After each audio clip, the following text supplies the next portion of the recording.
C'est le jeu des chaises musicales de ce mercato estival 2022. On a Erling Haaland qui a quitté le Borussia Dortmund pour signer à Manchester City. On a Adeyemi qui arrive pour le remplacer au Borussia Dortmund.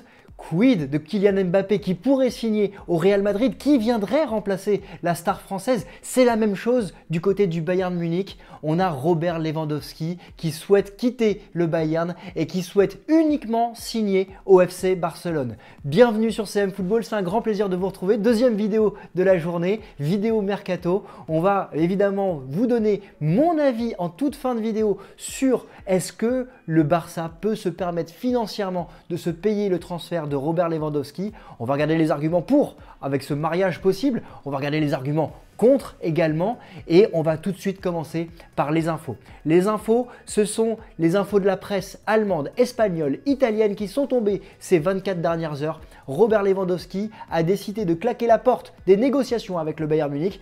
Il est tout simplement fâché avec la direction Hassan Salihamidzic et Oliver Kahn.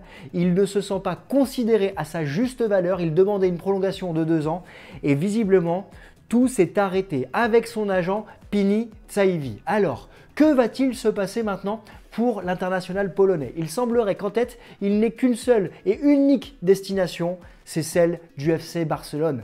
Alors évidemment, ça fait rêver tous les supporters blaugrana, ça fait rêver aussi tous les supporters de football parce que ce serait quand même formidable d'avoir cette star planétaire au FC Barcelone quand on sait la précision clinique qu'il a dans ses buts. Alors après, de là à ce que ça se fasse, il y a énormément de questions. D'abord, on parle, en fonction de la presse espagnole ou de la presse allemande, d'un transfert pour la dernière année de son contrat qui se situerait entre 25 et 40 millions d'euros. Vous allez le voir tout à l'heure, on va en parler. C'est une somme que le Barça n'est peut-être pas en possibilité de payer. La deuxième chose, c'est qu'on parle d'un joueur qui a un salaire estimé autour des 22, 23, 24 millions d'euros par saison. Et il demandait au Bayern Munich une augmentation. Alors, avec ces éléments-là, évidemment, on se pose énormément de questions par rapport à la possibilité qu'a le Barça de pouvoir le recruter. Mais on va le voir, il y a des choses qui sont en train de se passer au FC Barcelone financièrement qui pourraient permettre au FC Barcelone de le recruter. Et on va les évoquer dans les informations pour et les informations contre. On va commencer par les informations pour ce transfert. Évidemment, ce serait un mariage parfait. On a le ballon d'or virtuel de l'année 2020 puisque le trophée n'a pas été décerné. On a le ballon d'or, le second du ballon d'or 2021 et probablement l'un des top 5 du ballon d'or 2022 qui pourrait arriver dans ce FC Barcelone. On a un joueur qui est le 4e meilleur buteur de l'histoire de la Ligue des Champions et qui est toujours en compétition pour aller récupérer cette 3e place à Karim Benzema. On a un joueur qui a une précision clinique, qui est un joueur qui peut être un point de fixation, pied droit, pied gauche, de la tête. Il s'est marqué dans toutes les positions et il adore justement avoir des ailiers autour de lui qui gravitent pour lui fournir de très bons ballons. Et donc on dit mariage parfait, effectivement, depuis que Xavi est arrivé au FC Barcelone en novembre dernier, on a un jeu qui est différent. Alors évidemment, c'est lié aussi à la présence de Pedri lorsqu'il n'est pas blessé et aussi la possibilité de voir Fati sur le terrain. Mais on a un Barça qui aime bien travailler avec la possession du ballon, qui aime bien travailler sur les côtés et qui a besoin justement de ce type de buteur clinique. On a un Barça qui est qualifié l'année prochaine pour la Ligue des Champions. Certes, ce Barça doit encore capitaliser, se reconstruire, être en reconquête. Mais qui d'autre qu'une tête d'affiche comme Robert Lewandowski pourrait permettre au projet de Xavi de se développer encore beaucoup plus. Donc, sur le papier, sportivement, c'est clairement le bon mariage entre les deux. Mais évidemment, il y a des arguments contre, des arguments et des points d'interrogation, comme j'aime bien le préciser à chaque fois dans les vidéos. Le premier point d'interrogation qu'on va évacuer, ça peut être son âge. On a un Robert Lewandowski qui a aujourd'hui 33 ans. Alors 33 ans, si on était il y a une dizaine d'années, on aurait pu dire qu'à 33 ans, un buteur, il a encore pour lui une saison maximum devant lui. Aujourd'hui, quand on voit l'hygiène de vie qu'a un Cristiano Ronaldo ou l'hygiène de vie qu'a encore un Zlatan Ibrahimovic, qui ont respectivement 37 et 40 ans, on se dit qu'un Robert Lewandowski peut avoir encore devant lui 3 voire 4 saisons. On peut aussi faire la comparaison avec un Karim Benzema qui va sur sa 34e année et qui est aujourd'hui peut-être le ballon d'or de cette année 2022. Alors, l'âge, on l'évacue. Non, la question qui va se poser clairement et qui nous intéresse tous, c'est financièrement. Est-ce que le Barça peut se le permettre? Eh bien, c'est là qu'on va détailler. On va détailler d'abord la partie transfert et la partie sportive. On a plusieurs joueurs qui vont quitter ou qui doivent quitter le FC Barcelone. D'abord Coutinho qui a signé officiellement son contrat avec Aston Villa il y a 24 heures. Le transfert est estimé à 20 millions d'euros, même si le Barça l'avait acheté 135 millions d'euros. Le transfert a été amorti dans les comptes et aujourd'hui c'est une somme financière qui se rend disponible pour le FC Barcelone. Donc c'est un bon point pour ce FC Barcelone. Ensuite, il y a d'autres joueurs qui vont être amenés à partir. Je pense à Braithwaite, je pense à Memphis, entre autres. Et puis il y a le point d'interrogation, Antoine Griezmann, dont on vient d'apprendre aujourd'hui que l'Atlético Madrid ne souhaitait pas forcément prolonger le prêt de l'international français. Que va-t-il se passer avec Antoine Griezmann? Va-t-il revenir au FC Barcelone? Est-ce qu'il va être réintégré dans l'effectif? Ou est-ce qu'il va réellement être vendu, cédé à l'Atlético Madrid ou autre? Ça, évidemment, c'est une question importante pour les finances du FC Barcelone. Et puis, évidemment, il y a un autre joueur dont on parle beaucoup, c'est Ousmane Dembélé, qui demande une vingtaine de millions d'euros à la prime à la signature et un salaire qui se situerait autour de ces eaux-là aussi pour prolonger avec le FC Barcelone. Je pense qu'on a la réponse toute trouvée ici. En tout cas, de mon côté, avant même de vous donner mon avis, si Dembélé, même s'il est le meilleur passeur du championnat d'Espagne, avec 40% des matchs joués, vu le nombre de blessures qu'il a eu aujourd'hui jusqu'à maintenant dans l'ensemble de sa carrière barcelonaise, capitaliser sur Robert Lewandowski, ce n'est pas capitaliser sur le futur, mais c'est s'assurer une trentaine, une quarantaine de buts par saison et un joueur qui est fiable physiquement. Et ça, c'est un point très important. Alors, sportivement, on le voit, le transfert de Robert Lewandowski peut être réalisé par rapport à l'actif joueur dont dispose le FC Barcelone et cet actif joueur qui pourrait être cédé dans les transferts dans les prochaines semaines.